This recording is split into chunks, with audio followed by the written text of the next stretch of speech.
আজি চৰকাৰখনলৈ ভয় লগা হৈছে। পৰীক্ষাৰ কাৰণে যেনেকৈ ইণ্টাৰনেট বন্ধ কৰি দিছে, বোলে জনসংখ্যা বৃদ্ধি কৰিবলৈ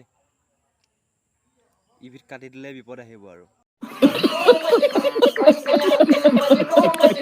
মদ খাব বাদ দিলোঁ, বিড়ি চিগাৰেটো বাদ দিলোঁ, চিখৰ গুটখাটো একেবাৰে টোটেলি বাদ দিলোঁ।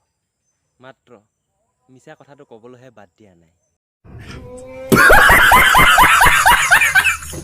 কিছুমান ছোৱালীক মেছেজ ৰিপ্লাই দিলে, মেছেজবোৰ চাই ৰিপ্লাই নিদিয়ে, যেন ক'ৰবাত মেছেজটো ৰিপ্লাই দিলে প্ৰেগনেণ্ট হৈ যায় বুলি।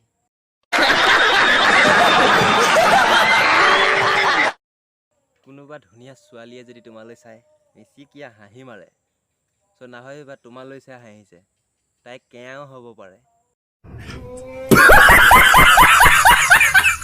স্কুলীয়া জীৱনত যদি প্ৰেম কৰে, তেন্তে আনৰ ঘৈণীক পহৰা দি থকা, আৰু পঢ়া শুনা শেষ কৰি যদি বিয়া পাতে, তেন্তে আনৰ গাৰ্লফ্ৰেণ্ডক বিয়া পতা।